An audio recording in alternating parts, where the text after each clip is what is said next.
জুলাইকে আমাদের সামনে মোকাবিলা করতে হয়েছে এবং জুলাইয়ে আন্দোলনেও অনেক মেয়েরা অংশগ্রহণ করেছিল। নারীদের নিরাপত্তা নিশ্চিত করার ক্ষেত্রে এবং নারীদের পাশাপাশি সকল নাগরিকের নিরাপত্তা নিশ্চিত করার ক্ষেত্রে আমরা সংসদে কাজ করে যাব ইনশাল্লাহ। দেশনেত্রী বেগম খালেদা জিয়াকে দেখেছেন আপনারা, যখন তিনি দীর্ঘ ফ্যাসিস্ট আমলে নিপীড়ন নির্যাতন শেষে যখন তিনি মুক্তি পেয়েছেন, তিনি একটা কথাই বলেছেন যে হিংসা নয়, প্রতিহিংসা নয়, ভালোবাসা এবং শান্তি দিয়ে আমাদের সমাজ গড়ে তুলতে হবে। এবং আমাদের বর্তমান যিনি প্রধানমন্ত্রী, তিনিও কিন্তু রাষ্ট্র ক্ষমতা গ্রহণের আগে এবং পরে একই কথাই বলেছেন। যেই শপথ গ্রহণ করেছে, এই শপথের মাধ্যমে আমরা আমাদের 3 নেতার স্বপ্ন পূরণে একজন গুরুত্বপূর্ণ ভূমিকা পালন করবেন। যে দেখেন, ফ্যাসিস্ট ছিল দীর্ঘ বছর।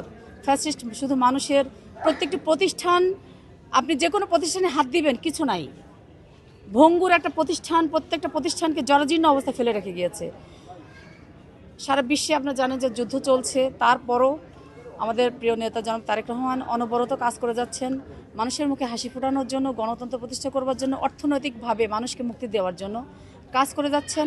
ইনশাআল্লাহ আমি আশা রাখি যে খুব দ্রুতই মানুষের অর্থনৈতিক যে মুক্তি সেটা পাবে।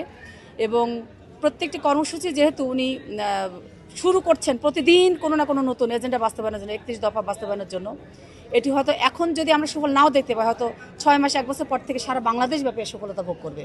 দেখুন, আমার লক্ষ্য 3টা। ব্যক্তিগতভাবে এটা হলো, আমি দীর্ঘ বছর ছাত্র রাজনীতি থেকে উঠে আসা, আমি ইডেন কলেজে নির্বাচিত ভিপি ছিলাম এবং আমি জাতীয়তাবাদী মহিলা দলের সেন্ট্রাল কমিটির সিনিয়র জয়েন্ট সেক্রেটারি। সেই কারণে আমি জানি নারীদের কোন কোন জায়গায় অসঙ্গতি আছে। আমি বাংলাদেশের অর্ধেকের বেশি নারী, সেই জায়গায় আমি কাজ করতে চাই এবং শিক্ষার সাথে দীর্ঘ বছর জড়িয়ে আছি, শিক্ষাক্ষেত্রে কাজ করতে চাই। আর আমার জন্মস্থান মাদারীপুরের জন্য কাজ করতে চাই। এটি অনেক বড় দায়িত্ব এবং দায়িত্বের সাথে আমার কর্তব্য চলে আসে। এই বাংলাদেশ দেশের মানুষ, দেশের সর্বস্তরের মানুষ, তাদের জন্য কাজ করার আমার উদ্দেশ্য।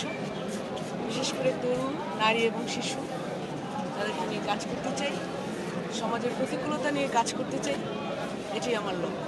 সাইবার বুলিং, শুধু সাইবার বুলিং না, যে কোনো ধরনের অসহযোগিতাপূর্ণ মনোভাব, বিশেষ করে নারীদের প্রতি, আমি সেটা নিয়ে কাজ করব।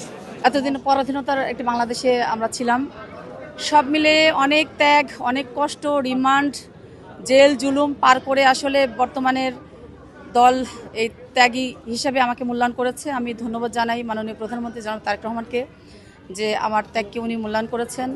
এবং আসলে রাজনীতি মাত্র হাতেখড়ি আমি মনে করি। বিকাশ পেমেন্টে 10,000 টাকার বেশি অফার, শপিং চলছে তো।